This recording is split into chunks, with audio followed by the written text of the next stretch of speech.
Et bonjour à tous, on se retrouve aujourd'hui pour le tableau d'avancement pour une fiche méthode. Donc je vous ai mis un exemple de réaction, une réaction où il se dégage du brouillard. Bon là c'est pas l'intérêt, mais voilà, je vous ai pris ça en exemple. Donc je vous laisse prendre connaissance du sujet, et puis ensuite on va essayer de résoudre ça ensemble. Donc c'est parti, tuto tableau d'avancement.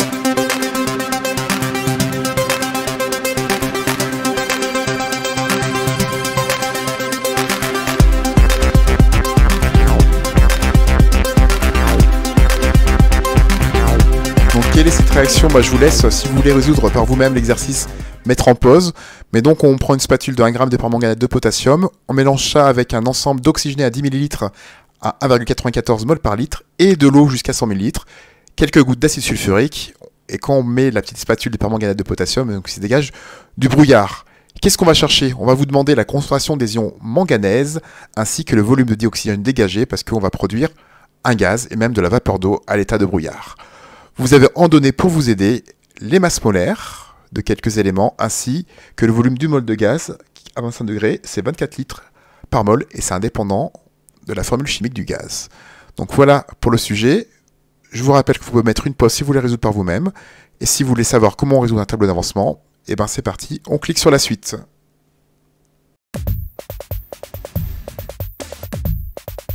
Dans l'étape 1, il faut faire le calcul des quantités de matière. Donc là, vous ne vous occupez pas pour l'instant de la réaction en elle-même, vous calculez juste les quantités de matière, et ici, il faut en calculer deux. Le permanganate de potassium, caractérisé par les ions MnO4- dans la réaction, les ions K+ étant des ions témoins, on va déjà calculer sa masse molaire, donc on se sert des masses molaires atomiques qu'on a ici, sans oublier de multiplier l'oxygène par 4, et ça vous donne la masse d'une mol, 158 g par mol.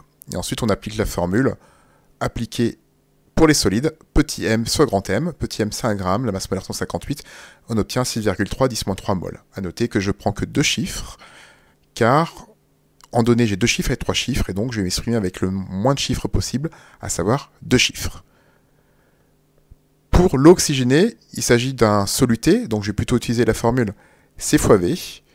Donc je vais prendre des 10 ml convertis en litres. Donc on a millilitres, on ne se casse pas la tête, on met 10-3, on garde le 10, et pour exprimer le milli, on met 10-3, fois 1,94, donc mol par litre, et ça nous donne 1,14 10-2 mol. À ce stade, on a juste calculé les quantités de matière, et ensuite on va passer à l'étape 2. Voici ce que donnent les deux premières lignes. On va remettre exactement les quantités de matière qu'on a trouvées pour les ions permanganate ainsi que l'oxygéné. On ne touche à rien, malgré les coefficients stoichiométriques.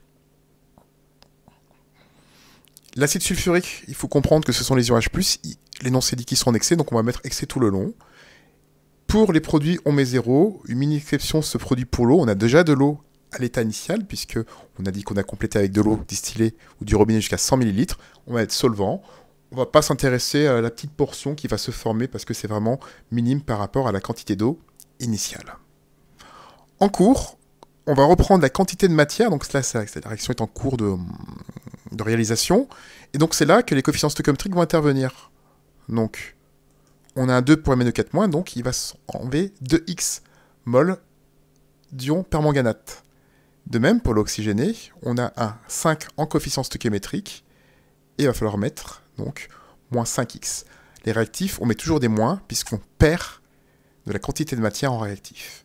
Pour les produits, c'est plutôt l'inverse. Il faut penser toujours à mettre le coefficient stoichiométrique, mais cette fois-ci, on en obtient. Donc on obtient 2x mol d'ion Mn2+, et 5x mol de dioxygène. À ce stade, je ne peux pas remplir encore l'état final, parce que je ne connais pas encore le réactif limitant. Ça va être l'objet de l'étape numéro 3.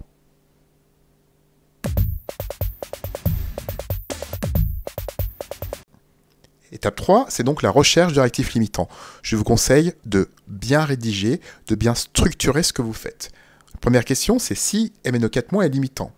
Alors voilà comment ça se passe. On va prendre ce qui est écrit dans l'état intermédiaire, on va remettre ceci, on va le poser à égal à 0. Oui, quand c'est limitant, il n'y en a plus. On va donc résoudre une équation du premier degré. Ça revient finalement à diviser la quantité de matière calculée et on le divise par le coefficient stoichiométrique. On va trouver dans ce cas-là 3,15 10-3 mol. On fait exactement la même chose pour l'oxygéné. On reprend ce qu'on a pour l'état intermédiaire, on l'oppose égal à 0, et ça nous donne la quantité de matière initiale divisée par le coefficient stoichiométrique, à savoir 3,88 10-3 mol. On ne suit pas adhésion H+, car je vous rappelle qu'ils sont en excès. À ce stade, on peut enfin trouver le réactif limitant. Qui est le réactif limitant? C'est celui qui est en plus petite quantité. On voit que les ions permanganates ont une quantité de matière maximale qui est plus petite. Donc pourquoi la réaction va s'arrêter? C'est parce qu'au bout d'un moment, il n'y aura plus d'ion MnO4-. On va donc écrire la phrase suivante. Ce MnO4-, le réactif limitant, car c'est lui qui a l'avancement maximal le plus petit, à savoir 3,15 10-3 mol. À ce stade, on va pouvoir enfin passer à l'étape numéro 4, qui est la dernière ligne du tableau d'avancement.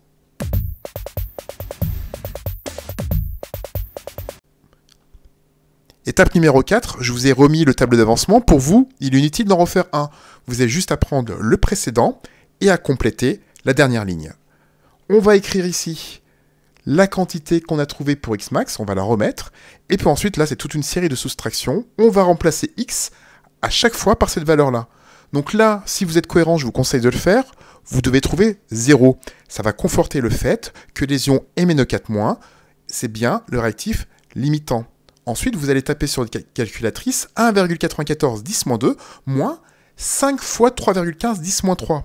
Et vous allez obtenir ce résultat. De même, vous allez faire 2 fois x, à savoir 2 fois 3,15 10-3. Vous allez trouver ce résultat. Pareil pour le dioxygène.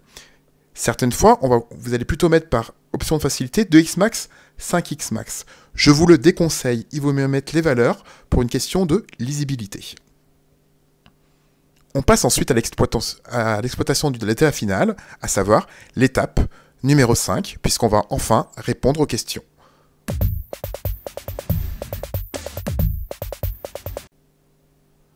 Donc, lorsqu'on répond aux questions, je vous rappelle qu'il fallait trouver la concentration des ions manganèse. Donc, on va se servir de la formule. Donc là, entre crochets, ça veut dire concentration des ions manganèse. On ne veut pas utiliser la notation C. Et je vous rappelle que C est égal à N sur V. Et qu'est-ce qu'on va chercher pour le N? On va chercher le N qu'on a trouvé à l'état final. Ce 6,3 10-3, on va le prendre ici, et on va diviser par 0,1. Pourquoi par 0,1? Parce que la solution à la fin a un volume de 100 ml. Il ne faut pas prendre les 10 ml qu'on a mis au départ d'oxygéné, il faut prendre le volume total de la solution état final, volume final. On pense bien sûr à le convertir en litres, donc 100 ml en litres, ça fait 0,1, et on trouve ce résultat. Alors à noter que en réalité, ça ne se passe pas exactement comme ça. Vu que l'eau passe à l'état gazeux en brouillard, on a un peu moins de 100 ml. Mais bon, pour le calcul, j'ai préféré simplifier la situation. Pour le dioxygène, vous avez cette formule-là que vous ne connaissez peut-être pas. C'est une formule qui est réservée pour les gaz. Elle est égale à N est égale à V sur Vm. Sachant que V, c'est le volume d'un gaz et c'est indépendant de la formule.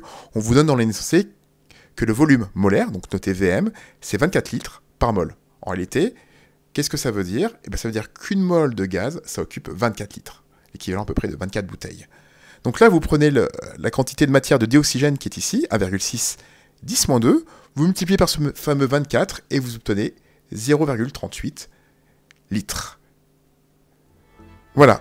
J'espère que maintenant, pour vous, le tableau d'avancement est plus clair avec cet exemple. Je vous remercie de votre attention et je vous dis à bientôt. Merci.